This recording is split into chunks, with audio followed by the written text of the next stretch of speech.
And what is the kind of most, like, say, unusual place that you guys have had Startup Digest pop up in? I'd say in the U.S., like, there's places like Des Moines, Iowa. Yeah. That actually have like a startup scene. Like, there's actually a company I know in Kansas City. It's like a $10 million like social media like monitoring. Like tech company in freaking Kansas City. I've been there. I love Kansas City. I know, we love Kansas City. It's just, it's a little different from San Francisco. And the thing, when people think startups, they always think Silicon Valley, San Francisco, like, oh my God, all technology. Or New York too. I think of New York too because they have a huge startup scene there as well. New York, it's still very Silicon Valley biased. But there's places like, when I was in Tokyo, Japan, I met this guy who did a Japanese cooking site called CookPad. And he just IPO'd on the Japanese stock exchange for $300 million a week. Oh, wow.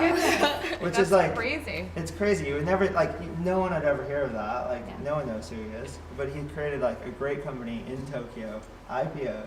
That's crazy. There's tech scenes and startup scenes all over and everything. And why did you decide to use email? Because a lot of people think that email is an old school way to communicate and it's dying. It's not really a good way to. Yeah, it's actually her friend's fault. This guy named Jason Batiste. He wrote this post called "Email Newsletters is Serious Business," and he was going through some of the acquisitions of email. So there's a company called Daily Candy. It was sold for $125 million in 2007. So this isn't like 10 years ago. This is like 3 years ago. There's other ones like Help a Reporter Out, which sold for reported $20 million on 150,000 subscribers. Wow. On a per subscriber basis, that's freaking insane. Yeah. If you compare that to any type of media or medium, like just the numbers, it's just like, it's incredible when you start to look into it. So it's a very secretive private industry that I can't talk a lot about. Haro is actually amazing. I did PR for a year before I started my Facebook app agency, and Haro literally got me through my morning when I would have those like freakouts, and I was like, oh my gosh, I need to find somewhere. Exactly. So would you suggest using email still as way of marketing? Of course. There's actually a guy, Brian Solis. He's like a big social media. We know lead. Brian. He talks a lot about social media stuff, but one thing I really like is he said that email is the biggest untapped social platform in the entire world. I think there's like 3-point-something billion email users. Oh, wow. Like compare that to like Facebook or something. Yeah. Like all of them are very small compared to email. Like if you have internet access, you have email. When you get a Facebook message, you get an email and you check your Facebook. Like, exactly. Facebook takes email very, very seriously, and if they do, I think most companies should. It's an amazing amount of of information. information. An email sign-up form on a phone to get our content. Nice. Yeah, because I'm just trying to think. I'm just trying to visualize how you would create their app for them. What you guys would do. Well, what I was thinking of just off the cuff specifically is that email systems can be turned into RS systems by a lot of features out there. So one of the reasons why we chose RSS is because it's such a standard. Yeah. So it wouldn't be that much of a conversion, if any at all, really. But so why do you think that there's so much money in emails? Like, is it? I think I heard before the numbers were pretty staggering, right? Yeah, it's a couple things. So like email as a channel, so it's the whole push versus pull. When you write a blog post or something, or when you do a video, you have to convince people to go. You have to tweet about it and share it and do all this stuff, and to convince people to see it every time. Email, once you're signed up as a subscriber, you're a subscriber until you unsubscribe. So you've literally given me permission to email you every single week.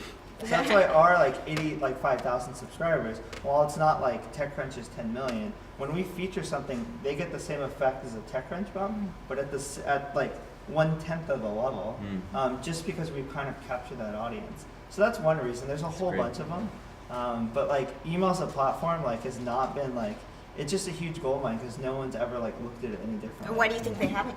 Just because it's. It has this kind of weird stigmatism attached to it. It's like, oh, email, it's so old school. No one uses email. Everybody should be on Twitter and Facebook, and everybody kind of overlooks it. What do you think about Facebook creating an email platform? I think we tend to be a little bit more skewed B2B. And would you ever send an investment deck? Or No, that's what we talked about a couple weeks ago. We're it's not really professional to use a Facebook email. So I can see how that could maybe take over a lot of my personal communications, like emails to my sister, my mom, my boyfriend, whoever, but not I would never email a client through Facebook email. So I think it might start to replace some of the Yahoos and AIMs and some of the more just personal. If you want to use it for personal reasons and all your friends on Facebook, there's no reason not to.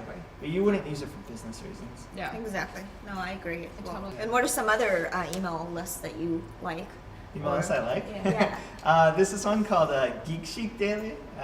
It's more of like I know that one. I just actually just shared it on our website. Oh.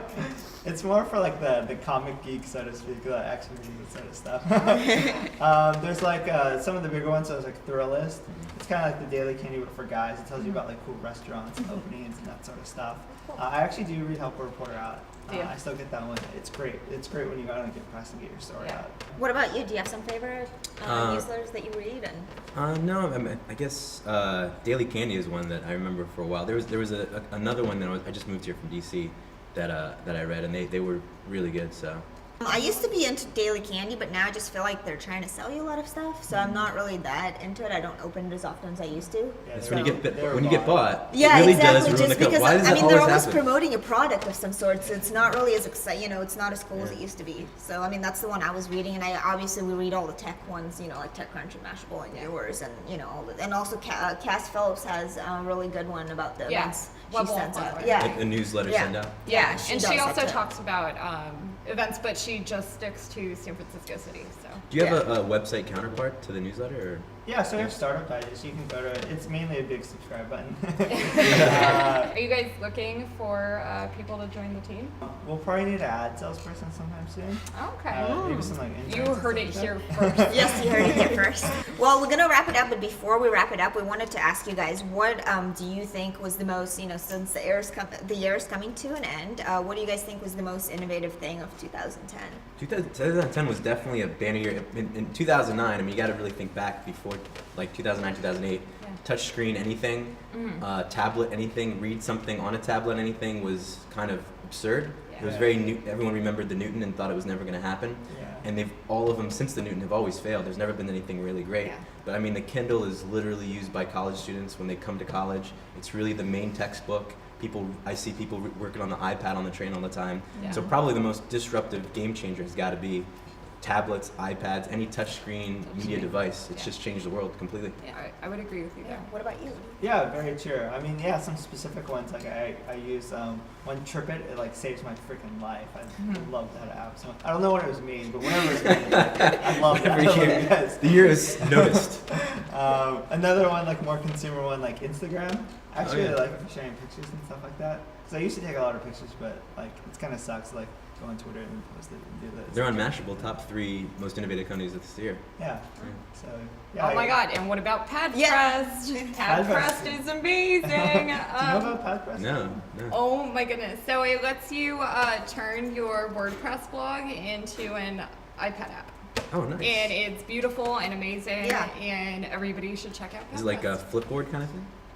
Go check it out. Yeah, check check it it out. out. Yeah, no, it's really useful. Yeah. And also, Path is another cool startup. Yeah, I think. Path, right. It's Yeah. got a So lot I of have, things. I I haven't haven't. actually used that. Well, it's funny. I think it got a lot more people looking at it than people using it. I haven't Or- used I it don't yet, know. but I've looked. I signed up, but I Yeah. haven't used it yet So- because not enough of my friends are using it yet. So it's kind of hard to get, to share things because nobody's using. But I think people are going to start using it. What's for the sure. biggest flop? of 2010? Yeah. Ooh, that's a good Oh, that's one. kind of Yeah, that's a little more mean. I don't know. I actually can't think of one off the top of my head right That's now. good. Yeah. Well, I think what was it? The Kin, the Microsoft Kin, was a flop. Oh, is that the really weird square Yeah, it's like this phone? I don't even know what that stupid is. little Yeah. phone. Yeah, and it's hard to use. I thought that was the biggest. Yeah, that flop. phone was kind of a fail. Sorry, guys. Well, I have one more question before we go. Since we have you here, Yeah. what are some really cool upcoming events in the next? yeah, especially for couple weeks? Christmas, all the Christmas events. Yeah. Can you talk about some in San Francisco for an Yeah, audience yeah. in San Francisco? I mean, like, so tonight the Weebly's doing the Weebly infamous Christmas party. Ooh. So that's like the really famous one that they do. I think it's like 5 stages, 5 bars, like Oh, that sounds fun. like 2 DJ platforms. It's just crazy. Oh, that's awesome. I'm glad I asked you. Yeah. Now I want to go. That one's in San Francisco. There's one in the peninsula. The Silicon Valley Bank's doing their big like Christmas party. So a Okay. lot of them are more like Christmas party, like Yeah. not as much bigger conferences. Yeah. The only other one's like SF Music Tech. Yeah, So on Monday. Monday. And which we'll is- be there. We will be at SF Music Tech. Oh, cool. Yeah. Which is that, but the conferences are kind of slowing down, and it's more parties and formal gatherings. Yeah. Then usually picks up after. Yeah. Yes. But that's why I love December. It's It's a good month to just network over beers. Yeah. Love it. Or So, Or wine. eggnog, maybe. some Eggnog and wine. definitely. So thank you guys both for coming Yeah, on the thank show you so today. much. A ton of fun. We will have Jessica Ma from Mindanero on next Friday. Yay, so Jessica. yay, Jessica. Tune So in and have definitely a tune in. fabulous weekend. We'll see you next week. Okay. Bye.